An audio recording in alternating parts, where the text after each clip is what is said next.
నమస్కారం cricket అభిమానులారా. Bharat test cricket చరిత్రలో June 20 ఒక సాధారణ తేదీ కాదు. ఈ ఒక్క రోజున భారత్ క్రికెట్కు ముగ్గురు దిగ్గజాలు దొరికారు. 1996లో రాహుల్ ద్రావిడ్, సౌరవ్ గంగూలీ, 2011లో విరాట్ కోహ్లీ. ఇవాళ మనం ఈ లెజెండ్స్ భారత టెస్ట్ క్రికెట్ను ఎలా మార్చారో తెలుసుకుందాం. ఒక సైనికుడు ఒకసారి విరాట్ కోహ్లీ గురించి మాట్లాడాడు. దేశానికి సైనికులు సరిహద్దుల్లో పోరాడితే టెస్ట్ క్రికెట్ కోసం విరాట్ కోహ్లీ మైదానంలో పోరాడాడు అని అన్నాడు. ఆ మాట ఎందుకు అంత వైరల్ అయిందో తెలుసా? ఎందుకంటే టెస్ట్ క్రికెట్ చనిపోతుందన్న అందరూ అనుకున్న సమయంలో ఒక వ్యక్తి దాన్ని మళ్ళీ కోట్ల మంది హృదయాల్లో నిలబెట్టాడు. ఆ వ్యక్తి విరాట్ కోహ్లీ. కానీ కథ కోహ్లీతో మొదలు కాలేదు. అది మొదలైంది 1996 జూన్ 20న. 20 జూన్ 1996 లార్డ్స్ క్రికెట్ మక్కా. భారత్ తరపున ఇద్దరు యువకులు అరగ్రేట్ చేశారు. రాహుల్ ద్రవిడ్, సౌరవ్ గంగూలీ. మొదటి మ్యాచ్లోనే గంగూలీ 131 పరుగులు చేశారు. ద్రవిడ్ 95 పరుగులు చేశాడు. ఒకరు భారత్ క్రికెట్కు గోడ అయ్యారు. మరొకరు భారత్ జట్టుకు కొత్త ఆత్మవిశ్వాసం ఇచ్చారు. తర్వాత ఇద్దరు 100కు పైగా టెస్ట్ మ్యాచ్లు ఆడారు. విదేశాల్లో గెలిచే భారత జట్టుకు పునాది వేశారు. వాళ్ళు నిర్మించిన ఆ పునాదిపైనే మరో వ్యక్తి సామ్రాజ్యం నిర్మించాడు. అది ఎవరో కాదు, విరాట్ కోహ్లీ. 20 June 2011 Kingston, Jamaica. ఒక యువ బ్యాట్స్మెన్ తన తొలి టెస్ట్ మ్యాచ్ ఆడుతున్నాడు. అతని పేరు విరాట్ కోహ్లీ. ఆ రోజు ఎవరూ ఊహించలేదు ఈ యువకుడు భారత టెస్ట్ క్రికెట్ చరిత్రను తిరగరాస్తాడని. మొదటి టెస్ట్లో పెద్ద స్కోర్ రావడం లేదు.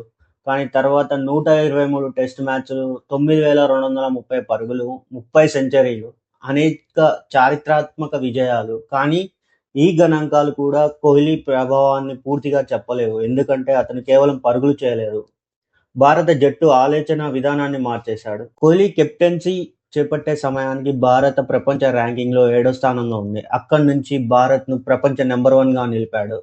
2016 అక్టోబర్ నుంచి 2020 మార్చి వరకు వరుసగా 42 నెలలు ప్రపంచం నెంబర్ 1గా ఉంది. ఇది సాధారణ విషయం కాదు, ఇది ఒక విప్లవం. ప్రత్యేకంగా ఆస్ట్రేలియాలో ఒకప్పుడు ఆస్ట్రేలియా జట్లు స్లెడ్జింగ్తో ప్రత్యర్థులను భయపెట్టేవి. కానీ కోహ్లీ మాత్రం వెనక్కి తగ్గలేదు. అతను వారికి అదే భాషలో సమాధానం ఇచ్చాడు.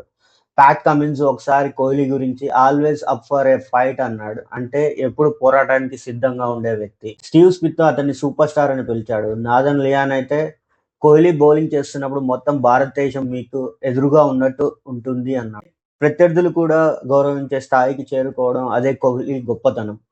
కోహ్లీ కెరీర్లో ఎన్నో ప్రత్యేక ఇన్నింగ్స్ ఉన్నాయి. 2014 అడిలైడ్ టెస్ట్ 2 ఇన్నింగ్స్ల్లో 2 సెంచరీలు, 2018 edge Boston 149, 2018 Perth 123, England, Australia, దక్షిణాఫ్రికా ప్రపంచాలలో కఠినమైన పిచ్లపైన కోహ్లీ పోరాడాడు. అందుకే అభిమానులు అతన్ని కింగ్ కోహ్లీ అని పిలుస్తారు. కానీ కోహ్లీ అభిమానులు ప్రేమించడానికి కారణం కేవలం పరుగులు కాదు, అతని భావోద్వేగం, అతని ప్యాషన్, జట్టు కోసం పోరాడే తత్వం, ఈశాంత్ శర్మతో కలిసి నవ్విన ఆ సరదా క్షణాలు, వికెట్ తీసినప్పుడు చూపించే ఆ జోష్, టెస్ట్ క్రికెట్పై అతనికి ఉన్న ప్రేమ, ఇవే అభిమానులకు అతనితో కనెక్ట్ చేశాయి. భారత మాజీ కెప్టెన్ కృష్ణమాచారి శ్రీకాంత్ ఒకసారి ఇలా అన్నారు: విరాట్ కోహ్లీ వంటి దిగ్గజానికి టెస్ట్ క్రికెట్ నుంచి గ్రాండ్ రాయల్ ఫేర్వెల్ దక్కాల్సిందే. ఆ మాటల్లో ఒక అభిమాని బాధ ఉంది. ఎందుకంటే కోహ్లీ ఒక తరం కోసం టెస్ట్ క్రికెట్ను మళ్ళీ జీవింపజేశాడు. టీ20 యుగంలో కూడా తెల్ల జెర్సీలకు విలువ తీసుకొచ్చాడు.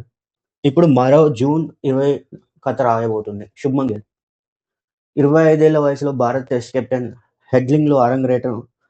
కెప్టెన్సీలోనే 149 పరుగులు, ఒకే సిరీస్లో 754 పరుగులు. భారత్ విజయం. ఇప్పటికే కెప్టెన్గా 1076 పరుగులు, సగటు 82.76, 6 సెంచరీలు. అభిమానులు మళ్ళా ఆశగా చూస్తున్నారు. ద్రవిడ్ తర్వాత గంగూలీ, తర్వాత కోహ్లీ తర్వాత గిల్. మరో అధ్యాయం మొదలవుతుందా? జూన్ 20 కేవలం ఒక తేదీ కాదు, భారత టెస్ట్ క్రికెట్కు కొత్త నాయకులు పుట్టినరోజు. ద్రవిడ్, గంగూలీ, కోహ్లీ, గిల్. 4 తరాలు, ఒకే వారసత్వం. భారత టెస్ట్ క్రికెట్ గౌరవం. ఈ లెజెండ్స్లో మీ ఫేవరెట్ ఎవరు? కామెంట్ చేయండి. వీడియో నచ్చితే లైక్ చేయండి, షేర్ చేయండి. అన్వీలింగ్ ఛానల్ సబ్స్క్రైబ్ చేయండి. ధన్యవాదాలు.